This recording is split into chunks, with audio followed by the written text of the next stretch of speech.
Okay, we're about to get started. We have Senator Carter here, so we'd like to get going if we can. Let's go ahead with, this is the House Judiciary Committee. It's Thursday, the 30th of March, 2023. We have a number of bills, some of which are in different postures. Senator Carter's here for Senate Bill 33, so we're going to begin with that. You can go ahead with your bill, Senator, and tell us what the bill does. Thank you very much, Mr. Chair, members of the committee. Nice seeing you again. So this bill is really, first of all, let me start by saying this bill should not be in any way, shape, or form a controversial bill. Whether some of us agree with it or not, we did pass a law in the 2021 session that removed the governor from parole decisions, relying solely on the decision of the Parole Commission and not giving the governor an opportunity to override that decision. That was a process, an effort that took probably well over a decade of advocacy to achieve. But in so doing, we left the most vulnerable population out of that. It was simply a glitch in the law, an omission and oversight, where we did not include, because it was in a different part of the code, persons that are on medical parole. And so Maryland's medical parole law is very clear that to be eligible for medical parole, you have to be so ill, so severely incapacitated, so as that there's no chance that you pose a threat to the public safety. It's my understanding from some of the advocates that in the period of time since from 2021 until now, or I'm not sure if it's exactly from when we passed the other law, but in recent years, I'll say, because I don't want to be inaccurate, that no less than 5 persons that would have been eligible did die while still incarcerated. I knew one of the people. I met her a few years ago. Her name was Barbara. She suffered from 4th degree, stage 4 cancer, 4th degree. My mind, you all, criminal. She suffered stage 4 cancer. And so, you know, it's just fixing a glitch in the system. It's an omission, and I really think it's the humane thing to do. When people are about to die, they should be allowed to be released, and it's simply putting them in parity with persons that aren't on medical parole, that are released on other parole. So I'm happy to take any questions. Questions for the Senator? Delegate Williams? Yes. Thank you, Senator Carter. And I think that we heard the House version of this bill. Are there differences between the Senate version and the House version? I see there were also some amendments, I guess, to the Senate version that was done on the Senate side. If you can also maybe explain those. What do you see as the amendments on the Senate side? Because I thought the bills were, I don't recall us adding any amendments. Was it something technical? Maybe it was just a technical amendment. Yeah, I don't recall any substantive amendments. Okay. The bill was pretty straightforward. Okay. Yeah, it was a small amendment because there was one more section where the governor the governor's involvement was listed, and so we just struck that. Yeah.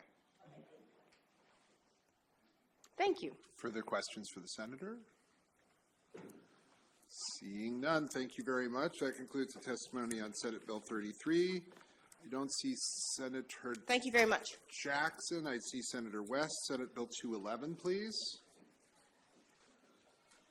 Senator West, is Senate Bill 211 in the same posture as the way we passed it out of the House?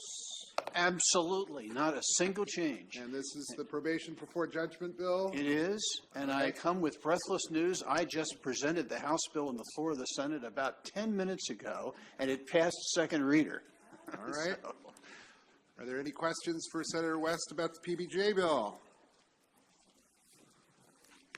Seeing none, thank you very much. That concludes the testimony on Senate Bill 211. We have Senator Waldstreicher for Senate Bill 487. Thank you. Yes, is this in the same posture as the way it passed the Senate? It is not in the same posture Okay. as Tell House us the Bill difference. 411. Even though these are cross files, somehow they were drafted differently at their origination. I have spoken to the advocates behind the bill. They prefer the wording of the House bill. And so I would ask that Senate Bill 487 be conformed as to House Bill 411 from Delegate Embry. Okay, everybody got that? The House bill is better. Just needed him to repeat it again. That's fine. Wording, but he did that, so. Who's Yeah. who's your senator again, Delegate? My dear friend Jeff Waldstreicher. Ah, I'll never miss a chance to. Anyway, all right.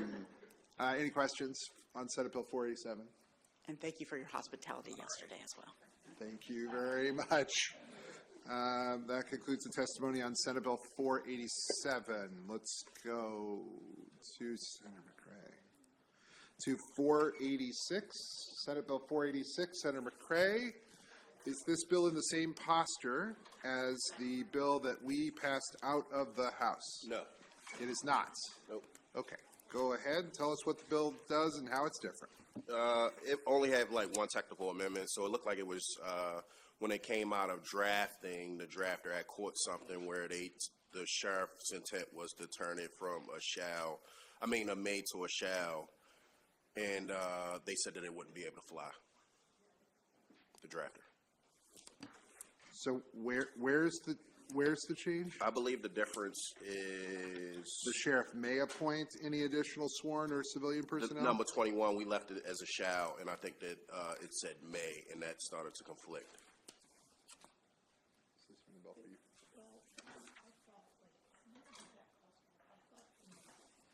One moment, please. No problem at all, Mr. Chair.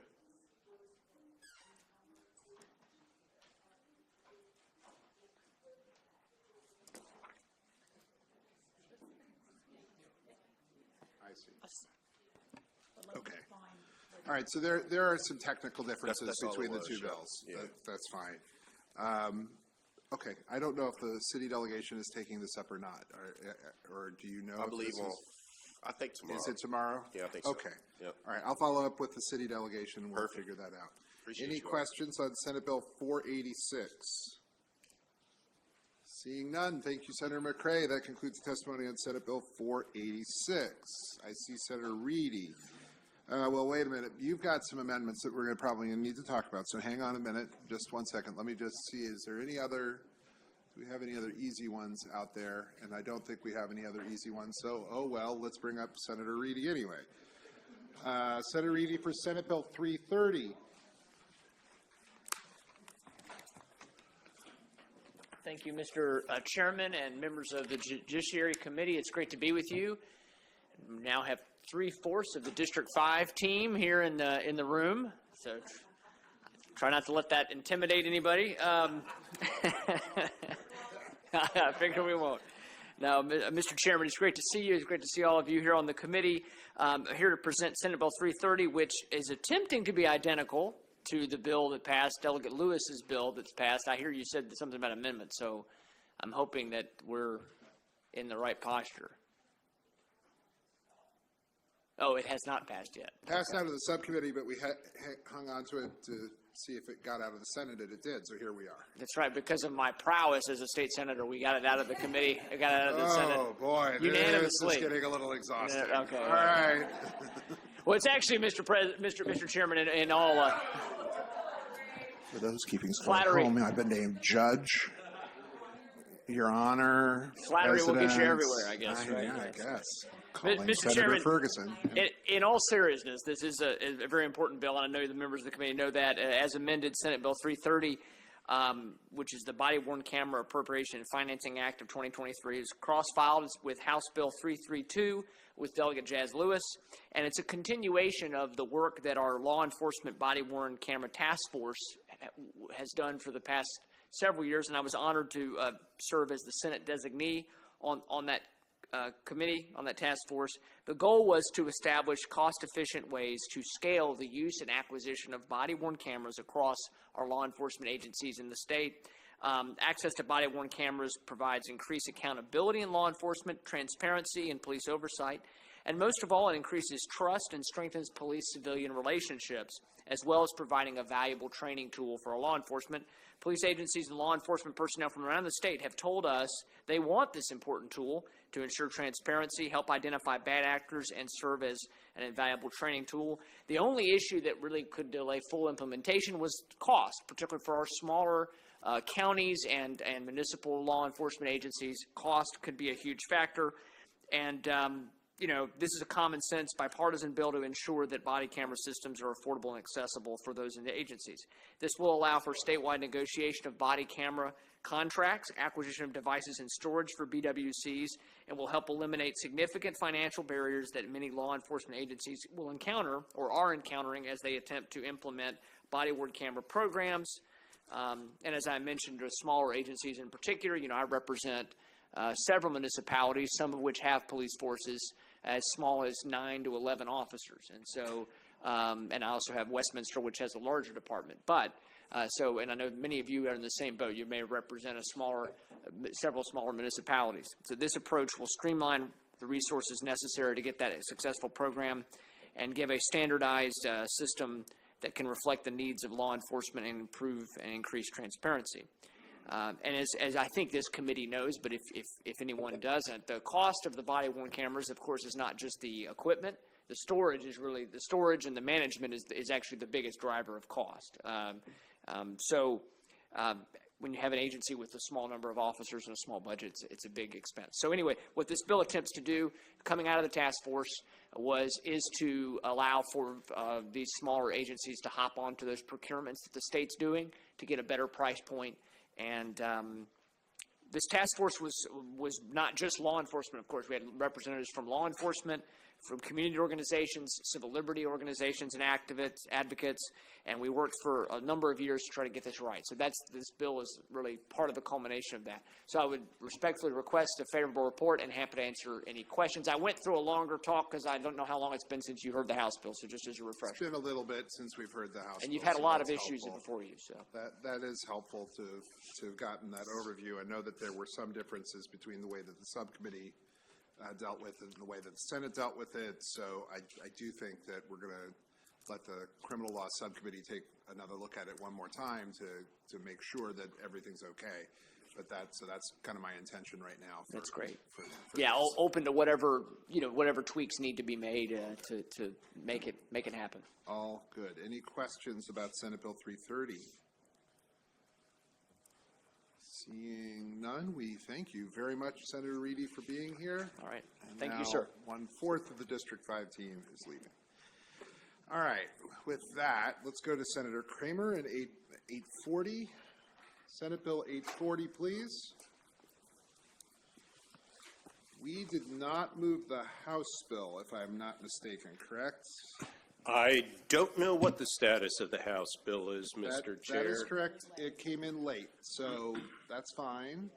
Let's hear what the bill does, please. Well, thank you, Mr. Chair. Good afternoon to you, colleagues on the Judiciary Committee. Ben Kramer introducing Senate Bill 840. Colleagues, very sadly, we find ourselves at a point in time where our faith-based institutions and related institutions are seeing a dramatic increase in violent attacks. As a consequence, the bill before you provided as introduced that the governor would put $5 million a year into a fund to make grants to nonprofit organizations, including faith-based organizations, to provide security enhancements to protect against hate crimes. We have found, in particular, that black churches, mosques, and synagogues have been victimized and are in need of funds to provide additional security. It's very sad that we're at this point of time, but here we are. As passed out of the Budget and Tax Committee, the bill now simply provides that the governor may provide this funding. So my hope is that the governor will in fact do this to ensure that we're providing these appropriate protections to our faith-based institutions and related facilities. The bill provides that the grants will be based on the needs of a particular applicant for the funding. And with that, Mr. Chair, once again, the $5 million is a may as opposed to a shall. I would ask for a favorable report from the committee. The bill did pass unanimously, both in the Senate committee as well as on the Senate floor.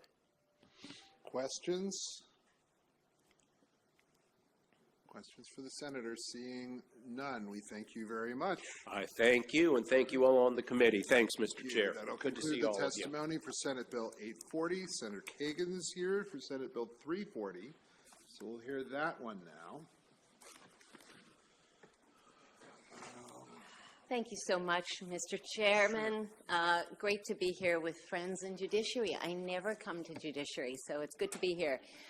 For the record, Cheryl Kagan, very proud to be the senator for Gaithersburg and Rockville, and for 4 years the chair of our Next Generation 911 Commission.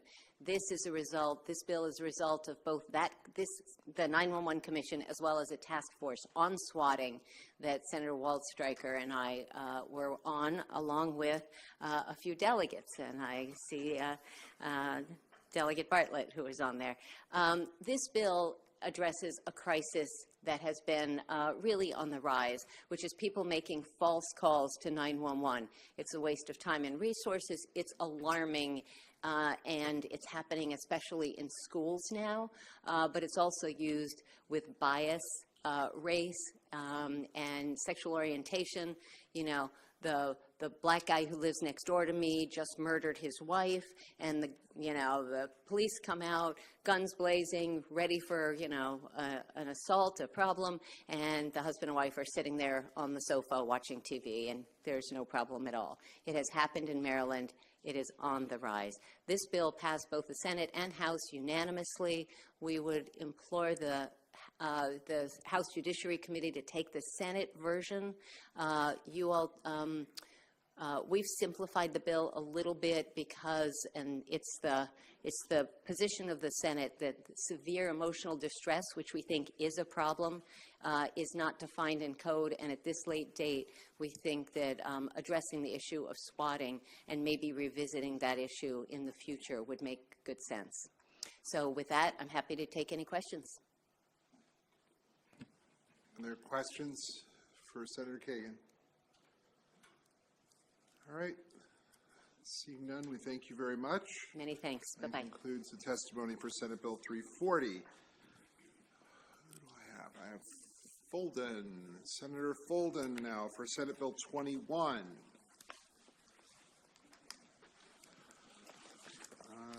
We have passed the cross-file, I think it's House Bill 226 out of the House. Is this bill in a different posture than the way we passed it out of the House? I believe that there is some slight variances. I believe there is too. So tell us what the Senate bill does, please. Well, Mr. Chairman, it's good to see you. Madam Vice Chair. Oh, nope, I'm sorry, he's not here. Mr. Vice Chairman, wherever you are. Members of the committee, Senator Fulden, Frederick County, District 4, here presenting to you Senate Bill 21 regarding a person in position of authority.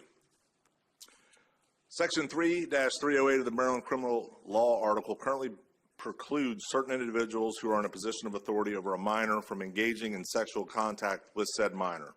The current law, however, too narrowly defines a person in position of authority. Specifically, a person in a position of authority is defined as a person who is at least 21 years old, is employed by or under the contract with a public or private school or preschool, elementary school, secondary school, and because of the person's position or occupation, exercises supervision over a minor who attends the school, and includes a principal, vice principal, teacher, coach, or school counselor at a public or private preschool, elementary, or secondary school. This bill, as written, would expand the definition of a person in a position of authority to include teachers, coaches, counselors, and others who work with children outside of the traditional school setting. Individuals who are in many roles included in this bill hold positions of trust, and any exploitation of that trust should be criminalized. There was a case in Frederick County in which a karate teacher, the defendant was the head instructor of a karate studio. He started grooming the victim when she was 14. After he found out she had run away from home and was in trouble with her parents and only allowed to go to karate. He specifically did not do anything sexual with her until she turned 16. Once she turned 16, he repeatedly engaged in numerous sex acts, intercourse with her, took her to sex toy shops, forced her to engage in bestiality. If she wasn't in his care and custody during the incidents, then they would not be a crime because she was 16. And we are sure that he knew that otherwise he wouldn't have waited. The difference between the Senate and the House bill are as follows.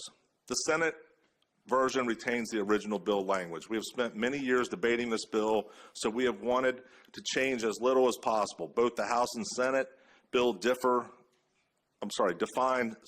the same broader group of persons of authority, so substantively, there is no difference in the definition.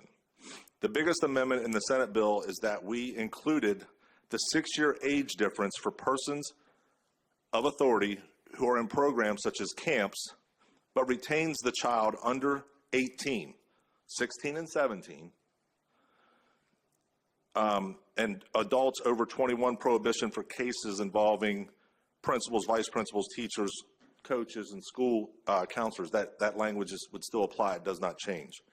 It strikes the prohibition on activities with minors where the adult previously worked.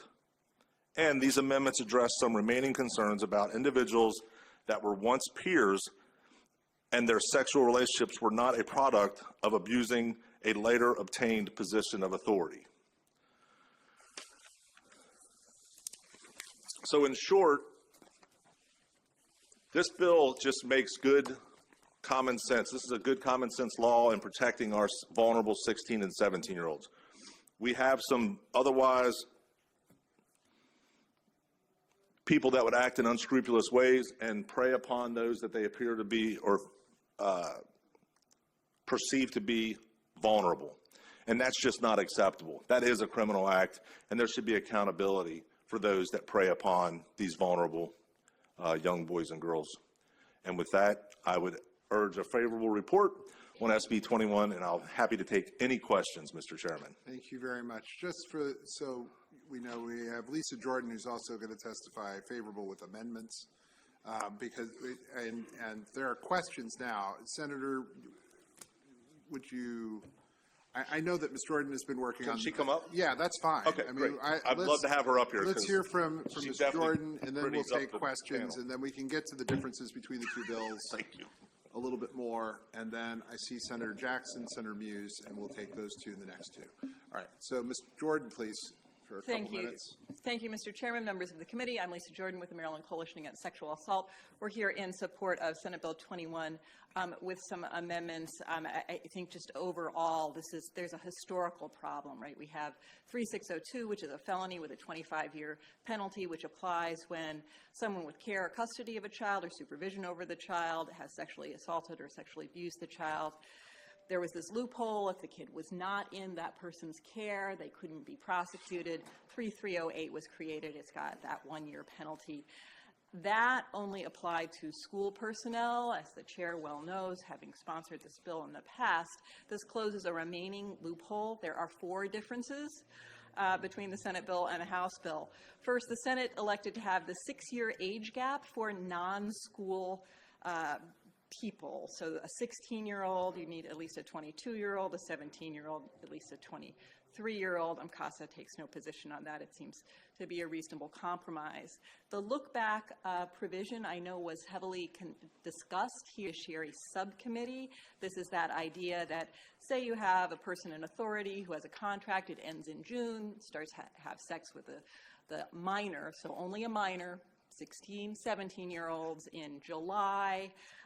This committee chose to say that would still be illegal. The Senate said, no, that should no longer be illegal. Perhaps a compromise would be to have like a 1-year, kind of a burn year, like you all have here on some things. The Attorney General's office has an excellent amendment regarding greater included offenses, which CASA would urge your support for.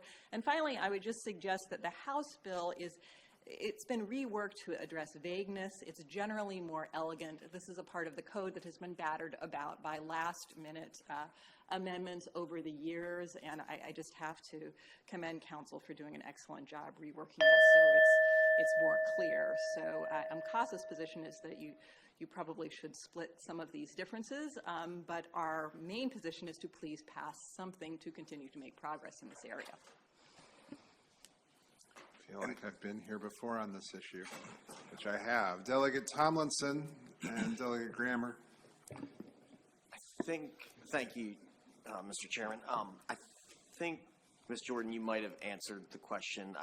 So with the amendment, if the kid is 16 but the person in authority is 20, that is not an issue. But if the person is 22, 23, with this amendment, that will be illegal, correct? Under both versions of the bill, the person in authority must be at least 21. The difference is that the Senate version requires an additional 6-year age gap, and the House version does not. And just so we're clear, the reason that was, Delegate, is because there was a lot of discussion going back and forth that was far-reaching into cultural differences and things of this nature. So they wanted to put a hard stop number on it, and we didn't feel that that was appropriate. So we felt that the 6-year age gap was an appropriate element at that time to give that separation. There was other clauses or other situations, cases that were brought forward about a music teacher that was 50 that had a 17-year-old in his basement in a soundproof room while her father was upstairs waiting for her.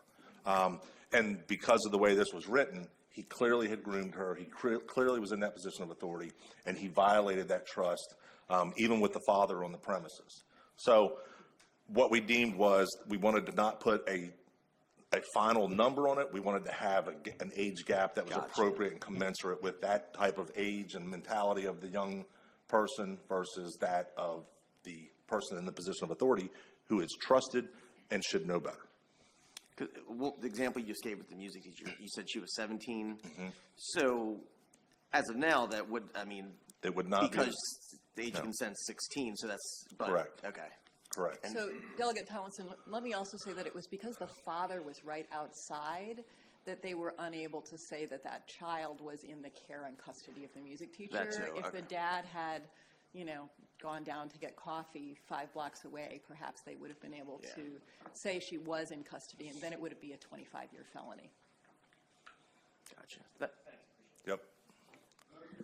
Thank you, Mr. Chair. So in subcommittee, we debated a particular part of this bill extensively, and what we discussed was concerns regarding the applicability of the bill beyond the period of time which a young person would be under the care of, a mentor, someone. And the concern was that the law might apply 10 years down the road, 15 years down the road, they're all older. So as it came out of the Senate, that doesn't apply. This only governs the activities when, you're in this role. Yeah, you have to be the minor. You have to be 16 or 17 at the time this is happening. If it's later on and they're both adults and they find a natural progression as they advance in life, then so be it. But it has to be that the act occurred at the time of the 16 or 17-year-old with the age gap After that, it doesn't apply. Thank you. So, but Delegate, both the House bill and the Senate bill only applies to minors. Correct. So Right. there's never that 10 years Okay. down the road issue, but the Senate took out any sort of look back. You all here were concerned about that idea of contract ends in June. If Right. they've groomed the person, it's July, so you left that language in there. So Okay. there is a difference there, and the compromise might be require 1 year since the contract ended. Okay, all right, thank you. And just so you also are clear, the reason the Senate, I mean, we can go to a conference committee, we can talk about it, whatever, but the reason the Senate decided was if the person was no longer interested, we want to try to stop the grooming. That's the big part. If the person is willing to terminate their career or their job with that, and then the relationship blossoms from that, the Senate, we took the position of if they're adults, if he's an adult and she's coming up and there's a 6-year, the look back may be the better option. Okay. I mean, I'm not opposed to the look back. I think the look back would be favorable. I just think that it's such an important component that's happening right now, especially the way that we allowed in the past 3 years with COVID, and there's a lot of one-on-one type environments that were happening because of isolation, and there was a lot of manipulation happening, a lot of grooming, and this is a very, very important issue that we need to move the needle on this in defense of the victims. All right, appreciate the feedback. Okay. Are there questions? Any further questions? Yes, and answered. Anything else? Anyone else? Seeing none. Thank you very much for both of you. Thank you, Mr. Chairman. Thank you, committee. All right, appreciate it. I know that the chair of JPR is here. I don't mean to be disrespectful. We're going to move these two other bills quickly, and we should be fine. Stressing quickly. And because of that, and because I believe it's in the same posture, Senate Bill 546, let's have Senator Muse very quickly. Senator, is your bill in the same posture as Delegate Cardin's bill as we passed it? All right. And so no changes made to the bill. Does the committee have any in-depth or insightful questions on the same bill that we've passed once before? Thank you for a favorable Seeing none. report. Thank you very much. That concludes the bill hearing on Senate Bill. Senate Bill 546. And now surely filled with rage at having to wait through all of that, Senate Bill 191 with Senator Jackson, please. There is a small difference, is my understanding, but an important difference, so this will be fun. It's a very important difference, and good afternoon, Mr. Chairman, members of the committee. Senator Michael Jackson, District 27, and in regards to that difference, the Senate is in, we will follow the House posture. The amendment you made here, we will follow that. So we're asking for a favorable on what you passed here, and we will accept that amendment. Anything? Delegate Williams concurs. All right, that works for me. All right. Any questions? Pardon me. Any questions for Senator Jackson? Thank you all. None. Thank you very much. Now, Senator, did he walk out? No, there he is. Senator Smith, Chair of JPR, here on Jalen's Law on 858. Call up your panel. Let's go ahead. Thank you, Mr. Chairman, members of the committee. Apologies for the scheduling. And just for the committee's benefit, I think that the chairman is going to be here and give a brief overview, and then he's going to head back across the street. And we're going to, I think, defer to Ms. Herron for the remainder, which is fine. Just trying to keep the trains moving. So go ahead. Excellent. And Mr. Chairman, I know we've had extensive conversations about this bill, but in an effort to kind of run, to skirt around the Heller and the Bruin concerns that all of us have heard so much about since the Supreme Court handed down the decision this summer, what we did was we parked a lot of these exceptions into the reckless endangerment statute. So we created another kind of element of it. And so if you were to leave, it's for a loaded firearm where a prohibited person or a minor, which we bumped up to 18 instead of 16, has access to that firearm, then you're going to be subject to the penalties under reckless endangerment. It's an enhanced penalty. I know that we've again had a lot of dialogue back and forth. I know the committee's going to take a hard look at this. Certainly open and amenable to further discussions on reckless endangerment and if this is the proper path forward. But the reason we did that was to get around the Heller and the Bruin issues that arose that we discussed on our committee, at least. I see the chairman's rolling his eyes, but the immediately accessible problems that are discussed in Heller. And so whenever you talk about safe storage, we go back and forth with advocates, 2A advocates, about whether a firearm is immediately accessible and whether it needs to be unloaded, whether a trigger lock or being locked up in a safe is immediately accessible, whether that runs afoul of Heller. So further discussions on that. The bill also has the youth suicide prevention requirement that the Maryland Department of Health, so the Deputy Secretary of Public Health will have to publish this, make it accessible on its website for youth suicide prevention. I think there are somewhere close to 2,000 instructors throughout the state of Maryland that do the HQLs. This material would also be made available to them and incorporated into their training. Finally, the bill has a tax credit for a $250, I think we landed at $250 tax credit for if you want to buy a device to store your firearm in. If you look at the revised fiscal note, the comptroller has some concerns with that, so happy to address those as we move forward. But with that, Mr. Chairman, I'll ask for a favorable report and for permission to return to the committee so we can start our hearings. That'd be fine. I know we'll all be upset that you're leaving, but having said that, there are plenty of other people who are going to testify. Excellent. I think you'll see me next week. I'm sure we'll see you quite a bit. On a fun bill. All right. Thank you. Thank you very much, Mr. Chair. Thank you all. Thank you. Have a good one. So we'll hear now from Karen Herron for 2 minutes, and then there's a panel. And I'd just like to go ahead and bring up the panel, if that's okay. I'd like Isra Kadri, Ramya Swamy, Laura Stewart, and Robert Hill. I don't see Mr. Hill. Okay, let's go ahead, please. Good afternoon. Karen Herron, Executive Director of Marylanders to Prevent Gun Violence. I'm here today in support of Jalen's Law, SB 858. The bill passed out of the Senate with a 36-10 vote and bipartisan support. My organization and the Wiley family has been in front of you for 5 years, imploring you to take action and to do something to counter the effects that those of us who study these trends feared were coming. We have been watching the numbers of children impacted by gun violence tick up until we are where we are now, with guns being the #1 cause of death of children in the state of Maryland and across the United States. And understand that for every one of those numbers, there is a family that is forever traumatized. Jalen's mom had planned to be here today, but in light of recent events, needed to stay home with one of her children who is struggling. The version of Jalen's Law before you is the result of years of concentrated effort and input from legislators from this body, Senate JPR, and advocates on both sides of the gun issue. Yesterday, you heard Mark Pennock of Maryland Shall Issue say he supports SB 858. It is just common sense. It reflects what responsible gun ownership looks like. The bill strengthens the requirements around safe storage, providing those protections to older children and requiring gun owners to secure guns from both minors and other prohibited people. It gives prosecutors multiple tools to work with depending on the circumstances.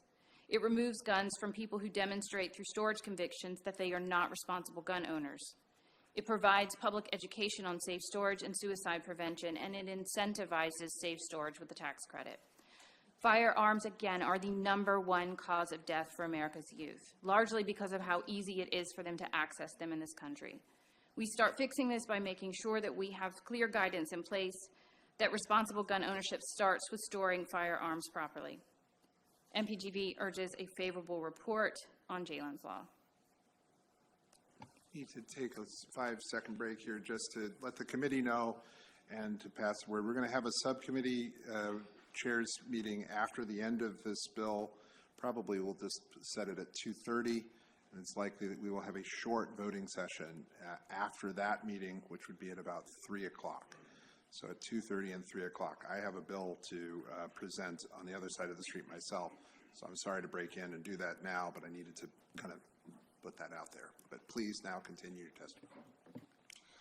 Good afternoon. My name is Ramya Swamy, and I'm the State Policy Manager at Brady.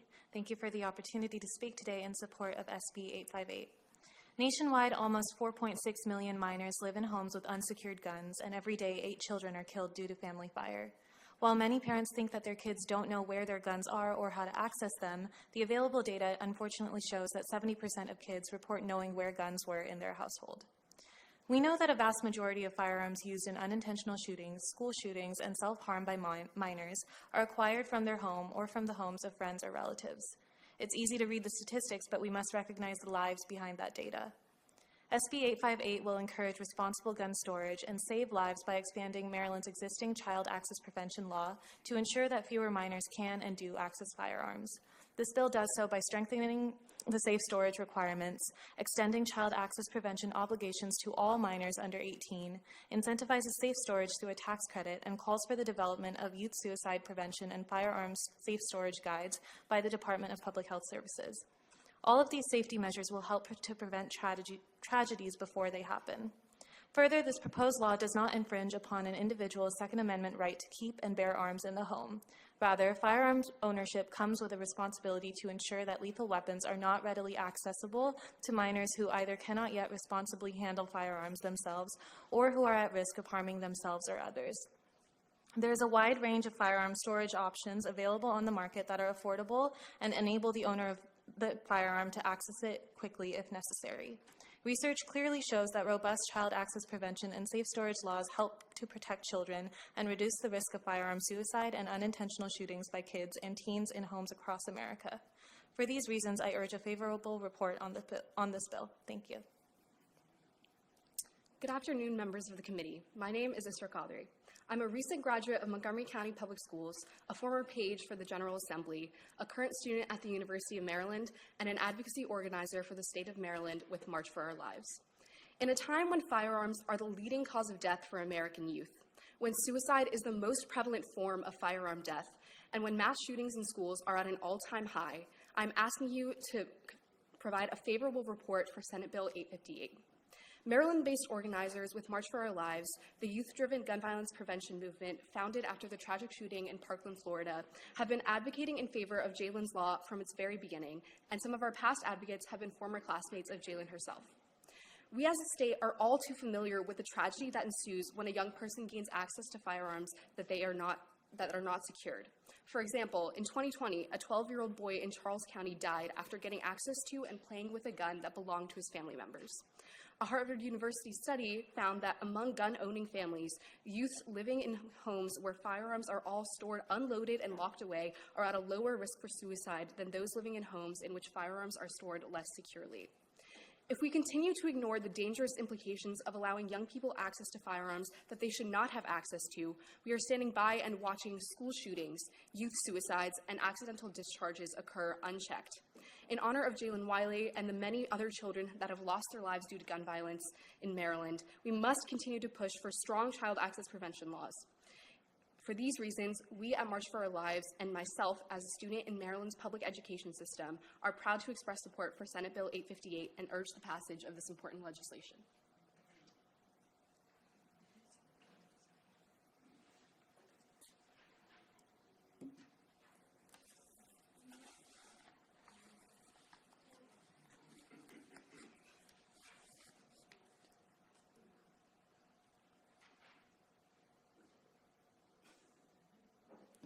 Delegate Embry. Thank you. Thank you all so much. Would you mind, one of you, perhaps just going over the differences between the Senate and the House bill that are substantive? I've been trying to match them up, but I just want to make sure I haven't missed anything. Hold on, I have a chart. Thank you. So as the chair pointed out, basically they've duplicated the child access provision into the reckless endangerment so that in those cases that the facts are more egregious in nature and that warrant higher penalties, that there's that recklessness component, that it is duplicated there, if that makes any sense. So a prosecutor would have the choice to charge either or both, depending upon the particular circumstances. under the child access law or the reckless endangerment law. There's been some modifications to some of the language that is used. Trying to figure out how much detail I should dig into at this point.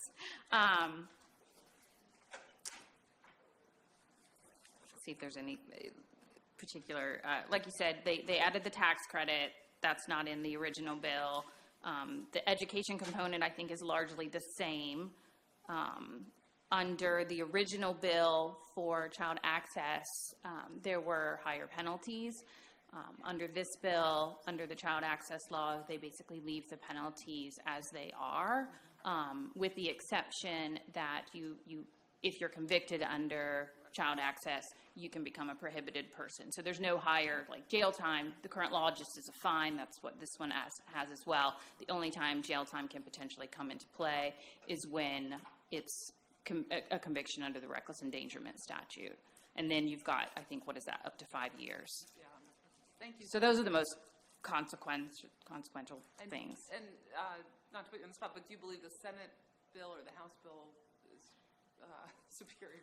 Well, I mean, I think that the Senate bill is an effort to really work through some of the issues that are in existence and taking into consideration the thoughts and the concerns of gun owners and how they actually operate on a daily basis. And, you know, like I said, it did garner bipartisan support. Maryland Shout Issue does not appear to be here today, so they're standing down on this one as well. So, you know, I think we need to do something, and if this is how we get there, then it's a good bill. Thank you very much. Thank you.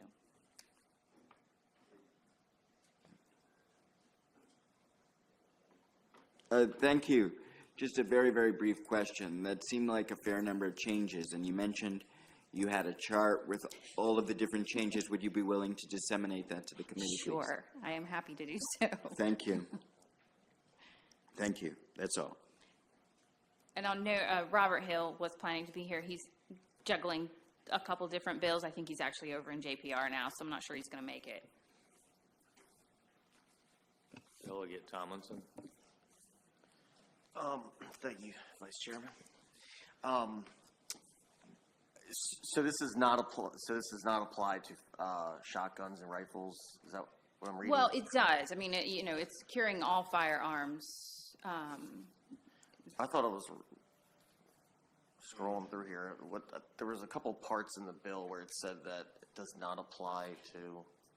So there are situations where shotguns and rifles are treated differently. So you can have an exception where the youth is trained for shotguns and rifles, and they have the permission of their parent to access that. So you can provide that. I think the other thing is a hunter safety license.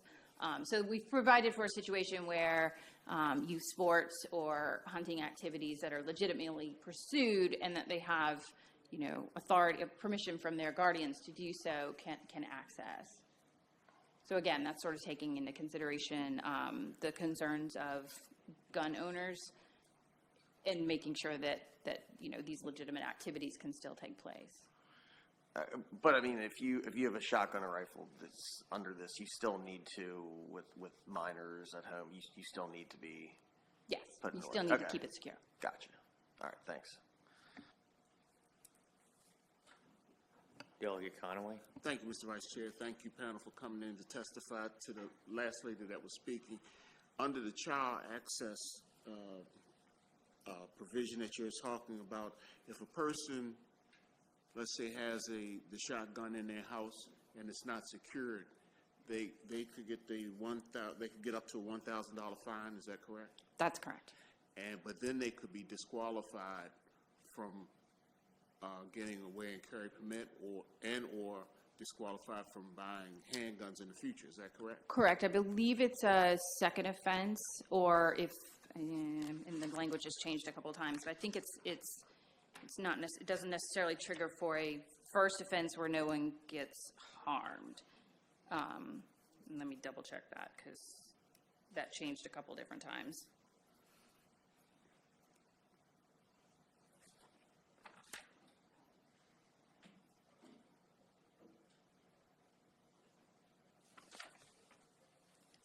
Yes, so, I mean, you're right. So yes, it can come into play in that scenario, but I'm presumably. right as far as what? You're confusing, maybe you're confusing the public, you're not confusing me. Am Okay. I right where you could be disqualified? the You could first become time? disqualified for a subsequent conviction. Subsequent, the second time. Second time. Okay, thank you very much.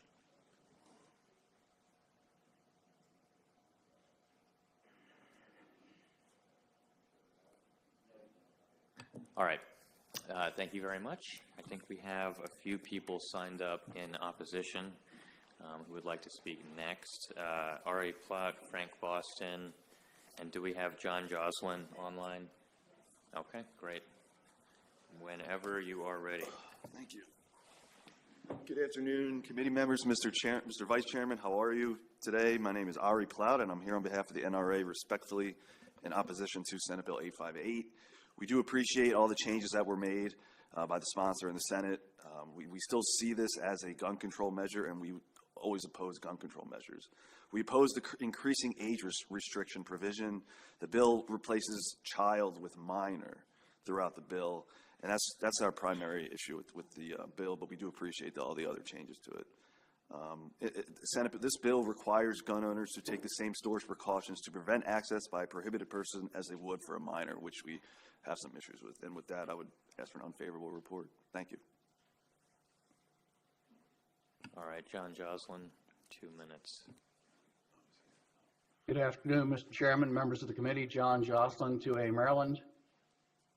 We wish to point out that the crux of the bill is undefined. Specifically, our opposition is based upon a lack of definition.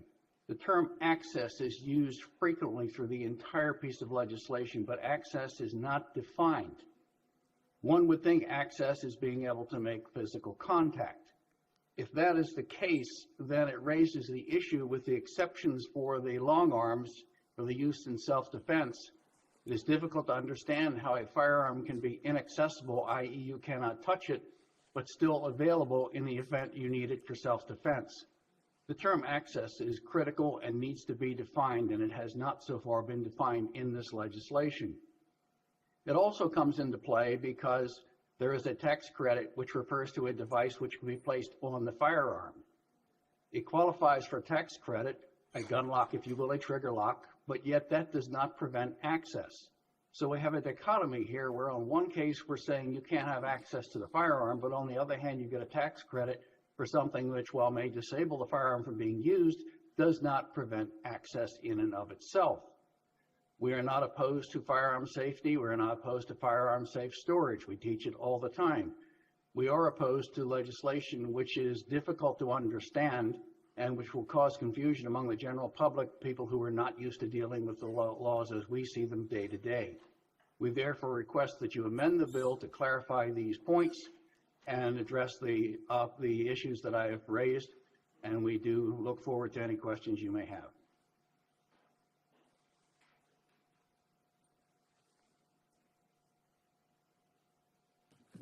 Okay, doesn't look like there's any questions. Thank you very much. That's going to end the hearing on Senate Bill 858. And I think that's it for today. There's a 2:30 meeting of subcommittee chairs and a 3 o'clock voting session. Thank you.